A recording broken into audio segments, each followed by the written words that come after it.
이제 로마로 압송되기까지의 이제 여러 가지 상황들, 또 감옥에 투옥되고 압송되고 로마에 이제 이렇게 보내지는 이런 사건들이 이렇게 이어지는 장면입니다. 전도 여행이 마감되고 이제 바울이 로마에 가는 내용들로 이렇게 이루어지고 있어요. 우선 그 21장의 상황을 좀 지도를 보면서 이렇게 설명드리고 말씀으로 들어올게요. 네, 여러분들 전도 여행에 보면 이제 지도를 그냥 그대로 두세요. 네, 지난주에는 밀레두스에서 우리가 이제 에베소에 있는 분들을 초대해서 같이 장로님들한테 말씀을 나눴잖아요. 네, 밀레두스 나와서 이제 고스라고 하는 곳을 봤어요. 고스. 근데 여러분들 그 위에 있는 이 부분이 반모섬이에요. 반모섬. 사도 요한이 그 요한계시록을 기록한 바로 장소죠. 그 석탄이 많이 나오기 때문에 아마 노예들이 거기서 석탄을 채우고 하는 일을 하였는데요. 사도 요한도 거기서 이렇게 있으면서 그 요한계시록을 기록하게 되었죠. 바로 여기가 반모섬이고요.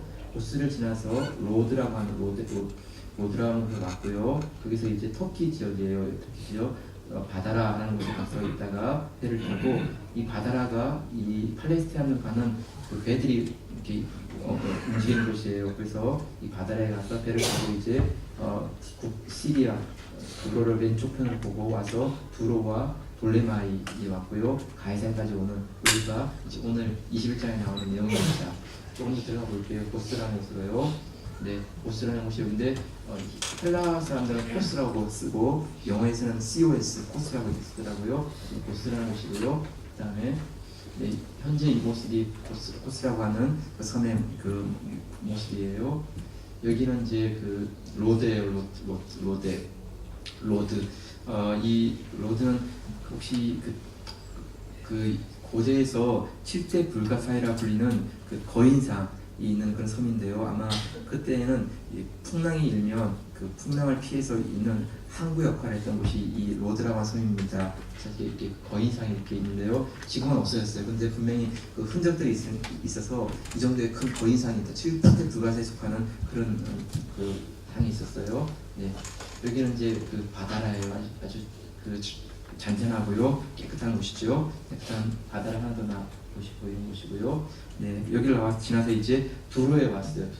두로는 그 페니키아, 그러니까 베니게 그 지역에 가장 그 발달한 도시였는데요. 해상 무역과 철기 무역을 이렇게 철기 문명을 발달한 곳인데 이제 무명만 남아 있어요. 그러니까 과거의 영광이 사라지고 이제 그런 좀 침략을 많이 당했으니까 로마의 지배에서 이렇게 많이 이제 무너지고 말았죠. 네, 그다음에 이제 여기가 프톨레마이라고 해야 되는데 피자가 그 묵음이어서 볼레마이라고 하는데 바닷가에 중요한 어떤 이렇게 수비대가 있던 그런 곳이기도 했어요. 볼레마이 지금의 모습은 현재 이런 모습이라고 합니다. 네, 사도 바울이 움직인 장면들을 지금 이제 한번 우리가 보게 됐어요. 3차 전도 여행을 마무리하고 이제는 예루살렘으로 돌아가는 과정에 있는 지금 내용이 21장의 내용이에요. 사도 바울은 할 수만 있으면 6월절 이전에 예루살렘으로 돌아가기 원했는데 그 이유가 뭘까에 대해서 21장에 나오지 않지만 24장에 가서 보면 그 베스토 총독 앞에서 신문 받을 때 그가 이런 설명을 하고 있어요. 24장 17절 18절인데 같이 한번 볼까요? 같이 시작. 여러 해 만에 내가 네 민족을 구제할 것과 재물을 가지고 와서 드리는 중에 내가 결례를 행하였고 모임도 없고 소음도 없이 성전에 있는 것을 저희가 보았나이다. 네, 여기 보니까 이제 그 이방 교회들이 준비한 그 물질을 가지고 기근을 당한 예루살렘 교회를 돕기 위해서 그것을 아마 사도 바울이 가지고 온 것 같아요. 그래서 그 고린도 교회, 데살로니가 교회, 에베소 교회에서 이렇게 물질을 모아준 것, 그것을 이제 전달해 주는 건데요. 물질만 아니라 사실 바울의 마음속에는 유대인들만 아니라 이방인들에게도 예수의 복음을 말미암아 그들이 주교로 돌아온 그 사건들을 보고하고 싶은 그런 큰 기쁨이 있었어요. 그래서 그런 마음을 가지고 할 수만 있으면 그 사람들이 가장 많이 모이는 그 예루살렘 바로 그 절기에 가서 믿는 유대인들 가운데 그리스도인들에게 같은 그 주 예수 그리스도의 은혜를 나누고 함께 또 물질을 전달하면서 함께 기쁨을 나누고 싶었던 것 같습니다. 그래서 예루살렘에 와서 이제 예루살렘 교회 선교 보고를 한 다음에 난 직후에 유대인들이 여러 가지 것들로 이렇게 그 모함을 하게 되었고 그래서 소요가 일어나서 바울이 붙잡히게 되었어요. 그래서 예루살렘에 있다가 가이사라로 이렇게 이제 압송되어 가게 되었고, 가이사라에서 가이사 앞에 재판을 받기 위해서 로마로 이제 가게 되는 것, 이것이 21장부터 28장까지 흐름이 되겠습니다. 자, 여러분, 우리가 이제 이 본문을 보면서 우리가 한 가지 좀 생각해 보고 싶은 것은요, 21장에서부터 계속해서 다가오는 게 뭐냐 하면, 바울이 예루살렘에 가면 많은 고난이 있다, 많은 어려움이 있다 하는 이야기를 듣게 돼요. 우리가 20장에서 보게 되면 그 밀레도트에서 장로님들이 와서 같이 허깅하면서 예루살렘 올라가면 많은 어려움이 있다고 들었습니다 하면서 이렇게 만류하는 그런 내용이 나왔고요.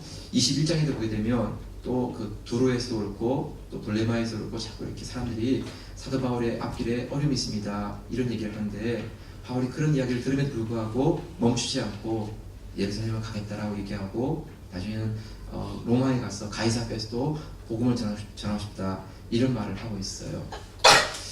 여러분, 신앙생활 하다 보면 우리가 하나님의 부르심을 따라 혹은 하나님의 길을 따라가는 가운데 이런 어려움, 저런 어려움을 만나게 될 때 우리가 계속 가야 될까요? 아니면 멈춰야 될까요? 아니면 그 일을 계속 우리가 해야 될까요? 말아야 될까요? 이런 갈등을 이렇게 경험하게 되죠. 이런 고민을 하게 되고, 자, 여러분, 이런 상황 가운데 있을 때 바울이 보여주는 이 모습을 통해서 우리가 하나님께로 받은 사명이 있다면 그 사명을 어떻게 우리가 감당하면 되는지, 어떻게 처리하면 되는지, 여기에 대한 지혜를 21장을 통해 우리가 함께 좀 얻기를 원합니다. 자, 그래서 첫 번째 우리가 오늘 본문을 보게 되는 부분은요, 하나님께서 주신 사명은 어려워도 가야 하는 것입니다. 첫 번째 우리가 같이 생각하는 것은요, 하나님 주신 사명이라면 어려워도 가야 한다. 3절 4절을 같이 한번 볼게요. 이제요. 3절 4절 시작.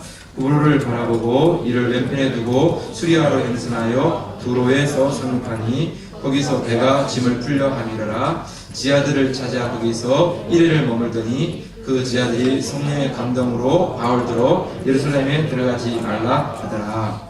네, 바울이 이제 두로에 왔는데요, 지하들이 성령의 감동을 따라서 그 예루살렘 올라가면 어려움이 있습니다 이렇게 얘기했어요. 그래서 올라가지 말라고 이렇게 부탁을 했어요. 두로에서만 아니라 또 선지자 아가보라는 사람이 내려와서 바울에게 말했어요. 바울의 띠를 가져가서 자기의 손과 발을 묶은 다음에 이 띠의 임자를 예루살렘에 올라가면 이렇게 사람들이 묶어서 그를 끌고 다닐 것이라고, 이렇게 하면서 많은 어려움이 있고 고통이 있을 것이라고 이렇게 예언했어요. 그러니까 사람들이 정말 예루살렘에 안 가게 되겠습니다 이렇게 만류하는 것이었어요. 아가보라고 하는 선지자는 사도행전 11장에 보게 되면 천하에 기근이 될 것이다 이렇게 예언했는데, 정말 황제 클라우디오 황제 때에 그 로마 전역이 흉년이 들었어요. 그래서 정말 전체가 어려움을 겪었던 그 예언을 그대로 성취한 이룬 바로 그런 선지자였어요. 그런 아가보 선지자가 예언하니까 정말 그대로 이렇게 그 말이 맞아 들어가는 것이지요. 그래서 바울과 함께 있는 분들도 많이 마음이 흔들렸어요. 오늘 보면 10절에서 12절까지인데 같이 한번 볼게요. 시작. 여러 날 있더니 한 선지자 아가보라 하는 이가 유대로부터 내려와 우리에게 와서 바울의 띠를 가리다가 자기의 수족을 잡아매고 말하기를, 성령이 말씀하시되 예루살렘에서 유대인들이 이같이 이 임자를 결박하여 이방인의 손에 넘겨주리라 하거늘 우리가 그 말을 듣고 그곳 사람들로 더불어 바울에게 예루살렘으로 올라가지 말라 하나니, 그게 있어요. 그러니까 아가보라는 선지자가 유대에서 내려와서 바울에게 이렇게 예언한 거예요. 그래서 그 말을 듣고 12절에 보니까 우리가 그 말을 듣고 바울에게 예루살렘으로 올라가지 말라 말했다는 거예요. 우리가 라는 이 표현에는 누가도 들어있는 거예요. 누가도. 그러니까 사도행전을 기록한 누가도. 그러니까 누가도 볼 때 이런 어려움이 있다면 예루살렘에 가지 않는 게 맞지 않을까요? 하면서 이렇게 생각했다는 거예요. 그런데 이런 사람들의 주변에 있는 가까이 있는 사람들의 만류에도 불구하고 바울이 어떤 반응을 보였다는 것이죠. 13절 말씀 한번 보세요. 13절 시작. 바울이 대답하되 너희가 어찌하여 울어 내 마음을 상하게 하느냐. 나는 주 예수의 이름을 위하여 결박받을 뿐 아니라 예루살렘에서 죽을 것도 각오하였노라 하니. 어려움이 있는 건 아니지만 내가 하나님 주신 사명을 따라서 가겠다 이렇게 지금 얘기하는 거예요. 왜냐하면 바울은 다메섹 도상에서 회심할 때 주님께서 이렇게 사명을 주셨어요. 사도행전 9장 15절 이야기 보게 되면 주께서 가라사대 가라 이 사람은 내 이름을 위하여 이방인과 임금들과 이스라엘 자손들 앞에 전하기 위하여 택한 나의 그릇이라 내가 그 이름을 위하여 해를 얼마나 받아야 할 것을 내가 그에게 보이리라 하시니 하면서 이 사울은 내 이름을 위하여 이방인과 임금들과 이스라엘 자손들 앞에서 복음을 전하기 위한 택한 그릇이다 이렇게 말했다는 것이에요. 그래서 이 사명을 감당하기 위해서 내가 가야 한다 이렇게 지금 설명하고 있는 것이에요. 여러분 어떤 게 맞는 거예요? 성령의 감동을 따라서 올라가면 많은 해가 있고 어려움이 있습니다 이렇게 말하는 사람들과 또 바울은 똑같은 성령의 그 감동을 따라서 나는 그럼에도 불구하고 올라가야 한다. 이 두 가지가 누가 맞는 거예요? 누가? 여러분 우리가 본문을 잘 보면 이렇게 알지만 바울에게 해가 있다라고 이렇게 예언한 분들은 바울이 당할 고난, 어려움 이 부분을 강조해서 말하고 있어요. 바울은 그런데도 불구하고 나는 복음 전하는 사명을 감당해야 된다 하는 그 복음 전에 대한 사명을 강조하고 있어요. 그러니까 동일한 성령께서 한쪽에서는 앞으로 일어날 일 가운데 고난에 대해서 그 예언을 주시고 또 바울은 그런데 불구하고 내가 사명을 감당하는 그 일을 감당해야 된다 하는 것을 고백하고 있어요. 그러니까 두 가지가 모순되는 것 같지만 모순되지 않는 이유가 뭔가 하면 성령께서 그런데 불구하고 올라가지 마 이런 말씀을 아무도 하지 않았어요. 고난 당할 것이다 하는 말씀은 맞아요. 네. 그렇다 해서 올라가지 마 이런 말씀 한 적이 없어요. 본문을 보게 되면 그렇죠? 그러니까 두 가지가 모순되는 게 아니라 여러 성도들과 선지자는 복음 전하는 가운데 이런 어려움이 있을 것입니다 하는 것을 계속 얘기했는데 그 얘기를 들으면서 사람들이 그러면 올라가지 않는 게 맞지 않느냐 하면서 만류하거나 제지하는 이런 상황이고요. 바울은 그렇음에도 불구하고 복음 전하는 사명을 감당해야 합니다 하면서 이렇게 가고 있는 것이에요. 예, 여러분 사실 우리가 하나님 말씀에 순종하며 사는 거 또 신앙생활 하는 게 참 편한 길, 쉬운 길만 있는 게 아니고요. 이렇게 우리가 신앙생활 하다 보면 참 어려워요. 때로는 힘들기도 하고요. 네. 그래서 우리가 좀 어려운 거, 힘든 거 만나면 그냥 포기하고 싶고 그만두고 싶고 하는 마음이 생기는데 중요한 것은 나를 향하신 하나님의 부르심이에요. 부르심. 하나님 나를 어떻게 부르셨는가? 나를 통해서 어떤 일을 하기 원하시는가?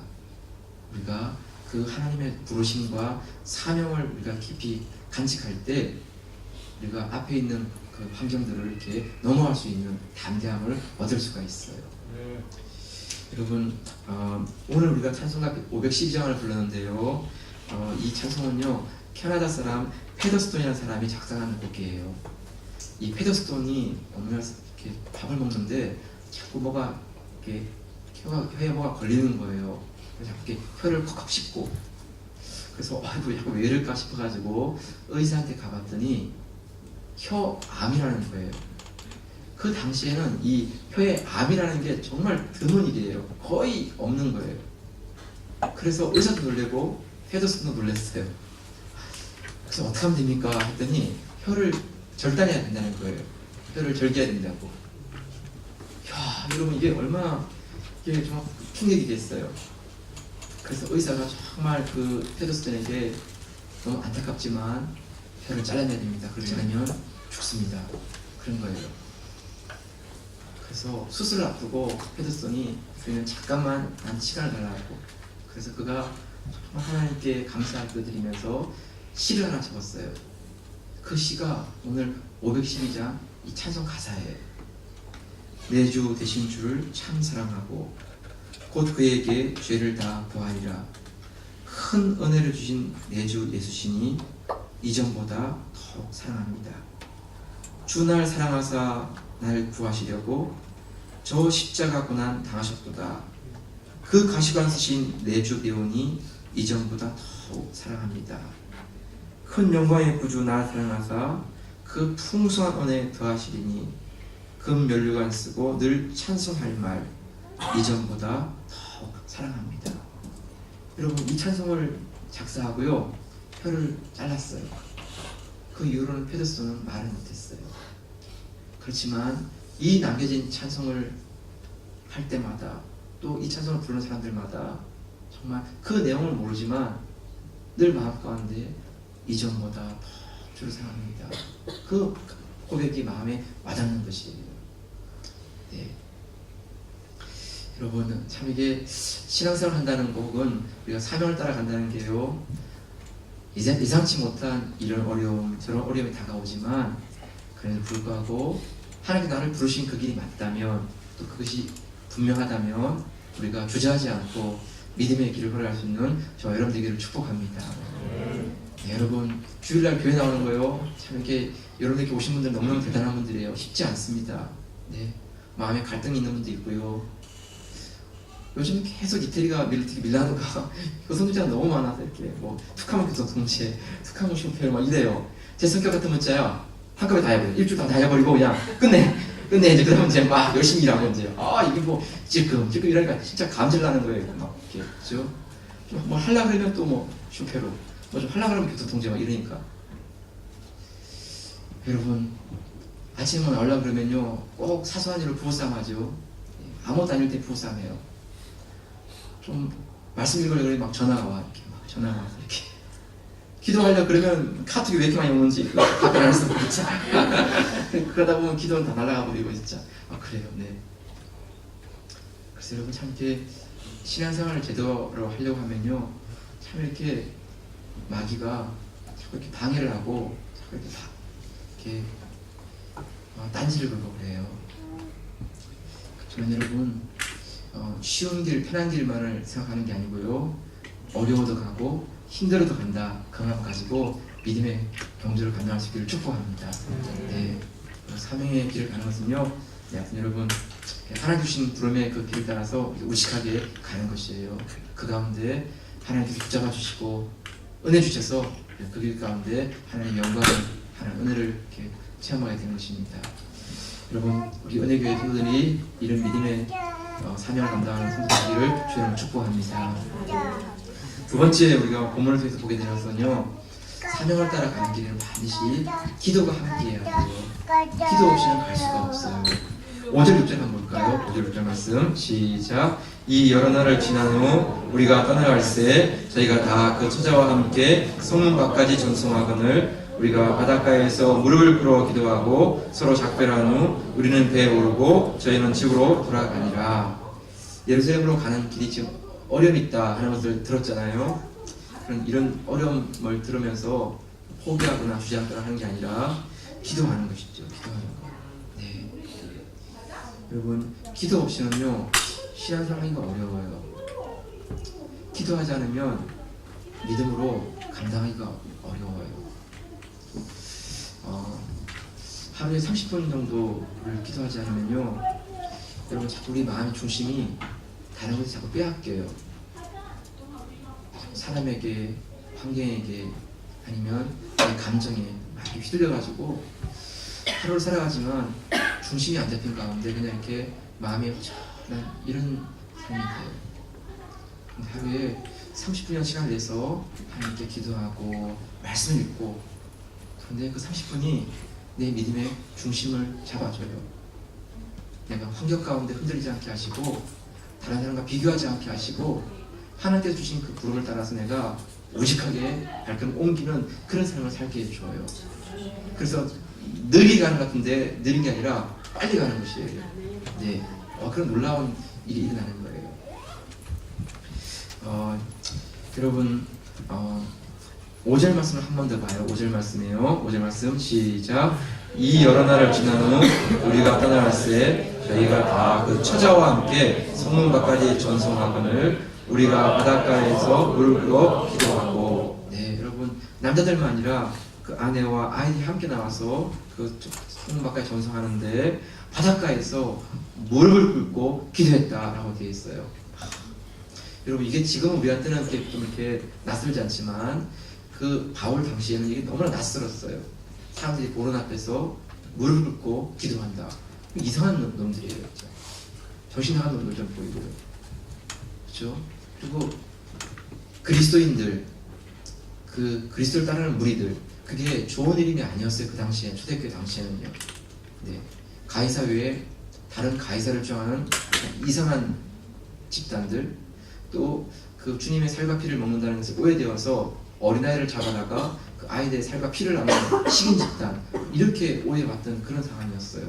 좋은 그 모습을 보지 않는 그때에 바닷가에서 함께 무릎을 꿇고 기도한다는 거. 여러분, 참 이건 쉬운 일이 아니잖아요, 그렇죠? 그런데 여러분, 기도하지 않고는 하나님의 부르심의 길을 갈 수가 없어요. 기도하지 않고는 정말 믿음 가운데 서서 우리가 발걸음을 옮길 수가 없어요. 사람들이 이상하게 보고 사람들이 뭐라 그래도 우리가 무식하게 기도와 함께 믿음의 길을 걷는 것이에요. 여러분, 다하라 요네코라는 여자분인데요, 사모님인데, 이분이 쓴 산다는 것이 황홀하다 하는 책이 있어요. 아내와 어제 찾았는데 참 이상하다 보니까 책을 자꾸 이렇게 분실하게 되더라고요. 아니면 또 가져가신 분이 또 안 들어줄 수 있고요, 저희가. 근데 하여튼 열심히 찾았는데 책을 진짜 못 찾았어요. 근데 하여튼 그냥 제가 엉뚱한 얘기 저는 전하는 게 아니고 제가 있는 내용 전하니까 한번 들어보세요. 이 다하라 요네코라는 분은 사남 3녀의 막내였어요. 7명 가운데 막내 딸이었어요. 사랑을 복차지하고 사랑을 많이 받았어요. 근데 고등학교 때 어머니가 뇌졸중으로 이렇게 쓰러져서 그만 세상을 떠났어요. 어머니의 그 과잉 보호 속에서 자라난 그 딸아이가 어머니가 없이 혼자 살다 보니까 너무 힘든 거예요. 공부도 의미가 없고 사랑은 또 의미가 없고 집에와도 아무 기쁨이 없고, 그런 가운데 그 사춘기의 그 마음 가운데 그냥 너무나 좌절하고 실망하여서 기차에 뛰어들어서 죽으려고 했어요. 그래서 기차에 뛰어들었는데 두 다리가 끊어지고 왼쪽 팔이 끊어지고 오른쪽 팔이 남았는데 손가락 2개가 끊어지고 3개가 남았어요. 3개가. 그게 전부였어요.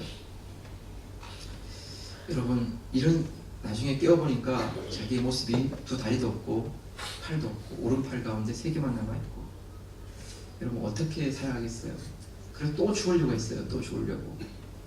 그런데 죽을 수 없었던 이유가 뭔가 하면, 그 병원에 와서 이렇게 복음을 전하는 한 청년인데, 그 청년이 와서 이렇게 조금씩 이렇게 만나면서 도와주고 얘기도 들어주고 그러면서 그런 가운데 예수님의 복음을 전해준 거예요. 나를 사랑하사 나를 위해 십자가에 죽으신 그 예수님의 사랑 이야기를 전하면서 예수님이 당신을 사랑한다고, 그 얘기를 듣는 가운데 자기처럼 이렇게 장애가 된 사람, 자기처럼 이렇게 불쌍한 사람을 사랑하셔서 십자가에 죽으셨다는 그 예수님에 대한 복음을 듣고 이 여자분이 이렇게 변화가 됐어요. 그런 중에 이제 좀 회복되어서 3개월이 지났어요. 이제 죽을 먹게 되었어요. 근데 여러분, 3개월 동안 제대로 먹지도 못하고 그랬으니까 밥을 먹고 싶은데 밥을 먹을 수 없으니까 이제 죽을 먹는다고 기다리는데, 그 전에 그 형제가 이 자매에게 초원을 하는 거였어요. 내가 당신을 좋아한다고. 근데 여러분, 어떻게 그 남자에게 초원을 받을 수 있겠어요? 그래서 그건 아니라고 생각했어요. 그렇지만 여러분, 그 청년이 정말 너무나 진지하게 이렇게 내가 당신을 사랑하고 당신이랑 결혼하고 싶다고 그런 얘기를 하니까, 그러면 우리가 한 달만 같이 기도해 보자고. 그래서 이렇게 한 달 동안 기도해서 서로가 이렇게 이제 그런데 그 한 달이 지나서 두 사람이 만나서 이렇게 얘기하는데, 서로가 가진 기도 응답 혹은 서로가 가졌던 그 응답을 나누는데, 그 응답의 말씀이 뭐냐면 마태복음 18장 19절 말씀이었어요. 진실로 너에게 이르노니 너희 중에 두 사람이 땅에서 합심하여 무엇인지 구하면 하늘에 계신 내 아버지께서 저희를 위하여 이루게 하시리라. 그 말씀에 대한 응답을 가지고 두 분이 결혼했어요. 한 사람은 온전한 사람이고 한 사람은 두 다리가 없고 팔이 하나 없고 손가락만 3개 있는 그런 발. 그런데 두 딸을 낳게 되었고요. 행복한 삶을 살면서 두 분이 복음 전하는 그런 목회자 가정이 되었어요. 연애포 사모님의 책 가운데 이런 부분이 있는데 한번 들어보세요. 제가 인용할 부인데 그런 중 누구든지 그리스도 안에 있으면 새로운 피조물이라 이전 것은 지나갔으니라 새 것이 되었도다. 이 말씀은 고린도후서 5장 17절에 나오는 말씀이라는 것을 알게 되었습니다. 그 중에서 새로워졌다 하는 말씀이 내 마음에 감동이 되었습니다. 이제까지의 내가 아니고 새로운 피조물이 된 나, 이제는 새로운 인생을 살고 싶다는 마음이 생겼지요. 그 말씀이 마음에 와 닿은 후 처음으로 밥이 먹고 싶었습니다. 3개월 동안 아무것도 먹지 못한 가운데 밥을 먹고 싶다 하니까 간호사들의 만류로 밥 대신에 죽을 주었습니다. 죽을 한 숟갈 입에 넣었을 때 그 맛은 지금도 잊을 수가 없었습니다. 죽이라는 게 이렇게 맛있는 것이구나. 아니, 산다는 것이 이처럼 기쁘고 황홀한 것이구나. 나의 눈에서는 눈물이 흘러내렸습니다. 그때의 기쁨을 지금도 잃을 수가 없습니다. 그때 처음으로 내 마음속에 이제는 열심히 살아보자 하는 마음이 생겼습니다. 이것은 26년 전의 일이지만 지금도 그 마음은 변함이 없습니다. 두 다리가 없어서 의족에 의지해서 걷고 한 팔은 없고 있는 팔을 마저 손가락 3개뿐이지만 산다는 것이 내게는 너무나 황홀합니다. 여러분 어떻게 이런 말 할 수 있겠어요? 우리가 볼 때는 거짓말 같아요. 거짓말. 근데 여러분 아니에요. 산다는 것이 너무나 황홀하다. 그 책에 보면 정말 너무 재미있는 에피소드와 너무 재미있는 얘기들이 많이 있어요. 네. 어떻게 이런 삶을 살 수 있을까? 네, 사모님의 고백이 뭐냐 하면 기도가 있기 때문이에요. 기도가. 두 사람이 마음을 합하여 기도하면 하늘에 계신 내 아버지께서 이루게 하시리라. 이 말씀을 서로가 굳게 믿는다는 것이에요. 그래서 목사님과 사모님이 일 있을 때마다 또 기도하면서 하나님의 응답을 보게 되고 하나님이 앞서가시는 이루어짐을 보게 되고 그러면서 기도로 말미암아 하나님 행하시는 걸 볼 때마다 너무 감격스럽고 너무 황홀하고 그래서 산다는 것이 너무나 황홀하다고 이런 고백하는 거예요. 여러분 기도가 없으면요 너무 지루하죠. 맨날 하는 게 똑같지 않아요? 이렇게. 그런데 기도하니까 하나님 어떻게 응답하시고 어떻게 이루어주시고 어떻게 역사하시는지 보니까 너무 즐거운 거예요. 성도 여러분, 우리 삶에 기도가 약해지지 않기를 축복합니다. 네, 30분 시간을 좀 내세요. 네, 그래서 정말 홀로 있는 자기 시간에 하나님께 기도하고 말씀 읽고 그리고 오늘 하루도 주님과 함께 동행해 주세요. 주님과 함께하기 원합니다. 그러면서 함께 하루를 시작하는 거예요. 아멘. 네, 부부 여러분 두 사람이 마음 함께 기도하시면요 하늘이 이렇게 하나님께서 하늘을 여시고 응답해 주신다고 말씀하셨죠. 두 부부가 이렇게 마음을 맞춰서 함께 기도하시면요 더 놀라운 일을 경험하게 될 것이에요. 여러분 정말 함께 기도하는 가운데 산다는 것이 황홀하다 하는 얘기가 남의 얘기가 아니고 내 얘기가 될 수 있는 이런 데 있기를 주님으로 축복합니다. 마지막 하나만 더 말씀드리고 마무리할게요. 하나님 주신 사명은요 혼자는 어려워요. 동역자와 함께 갈 때 갈 수 있어요. 7절 8절 말씀을 같이 볼게요. 7절 8절 말씀 시작. 두로로부터 수로를 다 행하여 돌레마에 이르러 형제들에게 안부를 묻고 그들과 함께 하루를 있다가 이튿날 떠나 가이사랴에 이르러 7 지사 중 하나인 전도자 빌립의 집에 들어가서 요한이라. 네, 두로에서 나와서 돌레마에 갔고 돌레마에서 가이사랴로 내려갔는데 그 가이사랴에 누가 있냐면 빌립이라는 사람. 그 빌립은 7 지도 중에 한 사람이었어요. 그렇죠? 네, 여러분 사도 바울과 빌립이랑 하는 두 분을 한번 생각해 보세요. 사도행전 8장에 보면 7살인데 세워진 이후에 스데반이라는 집사님이 설교하다가 돌에 맞아 죽게 됐어요. 그 돌에 맞아 죽을 때 그 모든 것들을 다 이끌어가신 사람이 뭐냐면 사울이었어요. 바울이죠. 자기의 가장 친한 7살 중 한 사람 친구가 돌에 맞아 죽는 그 가운데 예루살렘 교회에 핍박이 일어나게 되었고 빌립은 예루살렘을 떠나서 사마리아로 가게 되었어요. 그래서 사마리아에서 복음 전하고 유다 광야에 가서 에디오피아의 그 내시 간다게에게 복음을 전하고 세례를 주는 일이 일어났어요. 그 이후로 빌립은 예루살렘에 들어오지 못했어요. 계속 이렇게 사마리아와 다른 지역을 다니면서 복음 전하는 전도자가 되었어요. 여러분 가해자와 피해자, 핍박자와 도망자 그런 관계였어요. 그런데 그로부터 20년이 지난 즈음 바울이 다메섹 도상에서 예수님을 만난 이후에 변화되었고 아라비아 광야에 3년, 다소에서 10년, 그렇게 한 13년을 보내고 안디옥 교회에서 1년 정도 가르치고 그 이후에 선교사로 파송되어서 1차, 2차, 3차 전도 여행을 마치고 돌아왔는데 지금 드디어 빌립을 만나게 된 것이에요. 20년 전에는 서로 원수지가 아니었어요. 근데 지금은 그 빌립 집사 집에 들어가서 바울이 그 집에서 머물게 되었다는 것이에요. 여러분, 이게 얼마나 이렇게 감격스럽고 얼마나 큰 변화가 일어난 것이에요. 이제는 정말 함께 있을 수 없는 사람들이었어요. 근데 지금은 함께 주님을 위해서 동역할 수 있는 그런 사람이 되었어요. 두 분이 만났을 때 아마 이야기하면서 얼마나 많은 이야기를 했겠어요. 빌립 집사님은 그 예루살렘에 쫓겨나가지고 그 사마리아와 유대 전체를 다니면서 있었던 여러 가지 사건들을 얘기해 줬을 것 같고요. 또 바울도 자기가 다메섹 도상에서 변화된 가운데 예수님 만나고 그 이후에 1차, 2차 전도 여행하면서 도려맞고 그 사람들에게 감옥에 들어가고 하면서 있던 일들을 아마 얘기하면서 정말 그 밤새도록 이렇게 그 얘기를 했을 거예요. 그러면 서로가 축복하고 기도하고. 네, 여러분, 바울이 예루살렘에 가서 거기서 선교복을 한 다음에 붙잡혔잖아요.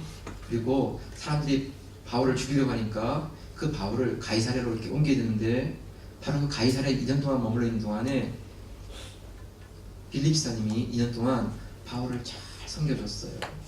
네. 여러분, 얼마나 귀한 모습이에요. 얼마나 귀한 모습.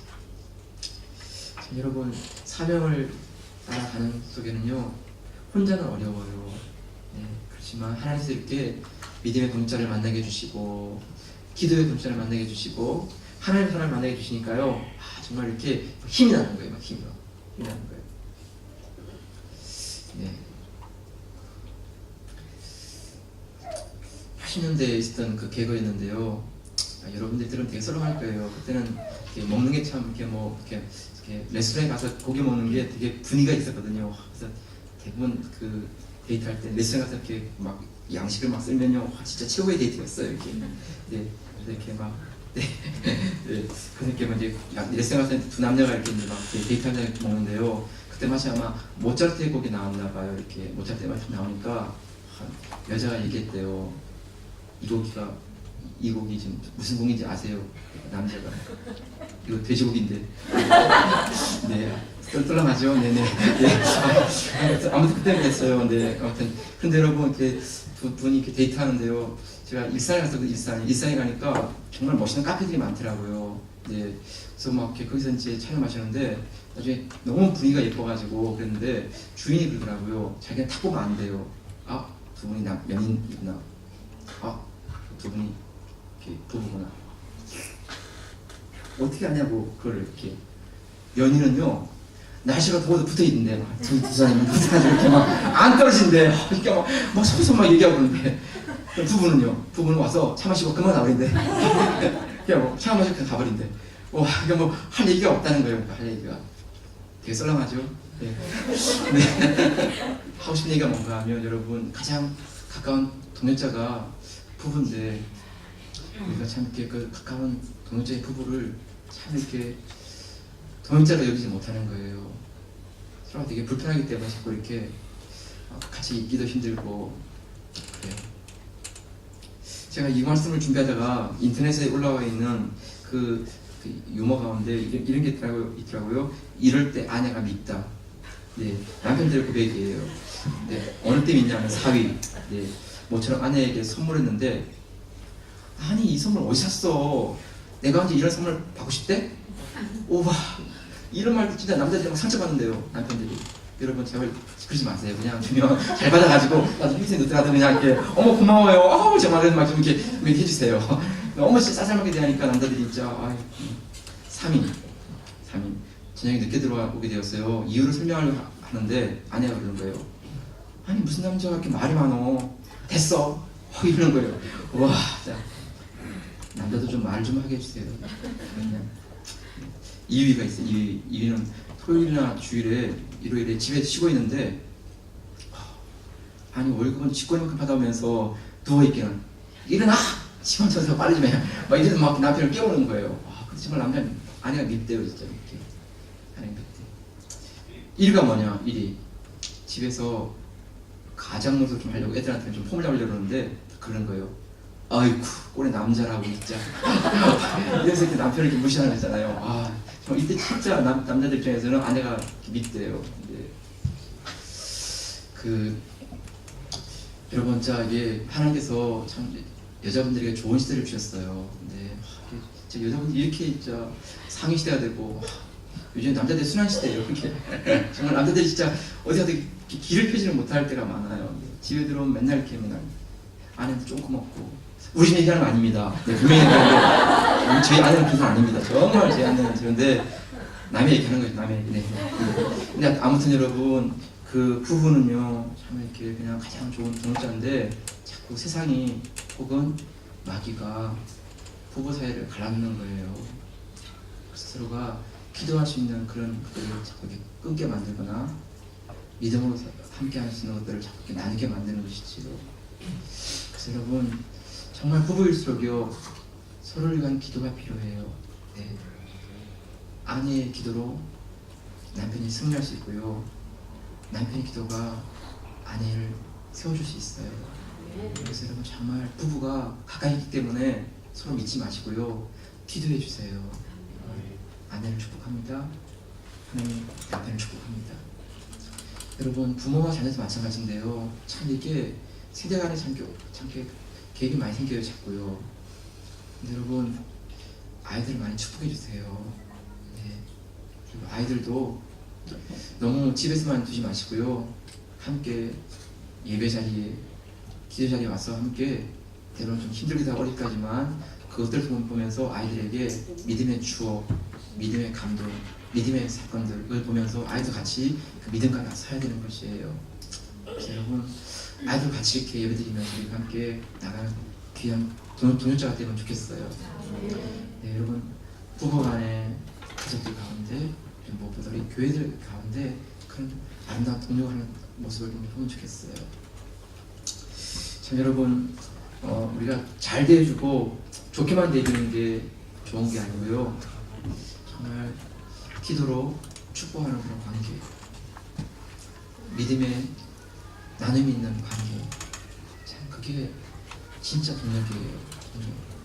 그래서 여러분 정말 이렇게 옆에 있는 분들에게 내가 정말 그분의 이름을 이렇게 한번 불러가면서 기도해주고 격려해주고 그러면 좋겠습니다.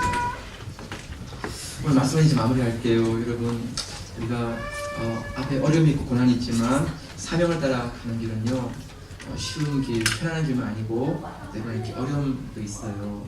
그때 중요한 것은 나를 향한 부르심이 어떤 것인가 그래서 우리가 하나님께 그 부르심을 확인하고 믿음으로 갈 수 있는 길 되길 원합니다. 여러분 사명을 따라 가는 길은요 기도가 없이는 갈 수 없어요. 정말 기도가 있어야 돼요. 그래서 이렇게 하루에 30분 시간을 내서 여러분 하나님께 기도하는 시간, 말씀을 묵상하는 시간 가지시고요. 열심히 달려가면 좋겠습니다. 하지만 여러분 내 옆에 있는 분들에게 누구든지 그분들이 우리의 동역자가 되면 좋겠습니다. 내 자신이 그런 분들에게 좋은 동역자가 쓰면 좋겠어요. 아내에게 좋은 남편이 되면 좋겠고요. 아이들에게 내가 기도하는 아빠가 되면 좋겠어요. 그리고 주변에 있는 분들에게 가까이 있는 분들일수록 그분의 이름을 한번 불러서 기도드릴 수 있는 그런 기도의 사람, 믿음으로 격려하는 사람, 그런 사람이 되면 좋겠습니다. 그때 정말 내 주위에 하나님께서 보내주신, 세워주신 그런 사람들과 함께 정말 믿음으로 달려갈 수 있는 힘을 얻게 하시지요. 우리 은혜교회가 그런 교회 되면 좋겠고요. 우리 성도님들이 한 분들이 그런 성도님들 되기를 주님 축복합니다. 주신 말씀 같이 가지고 한번 같이 한번 기도할까요? 제가 좀 기도하겠습니다. 하나님 아버지.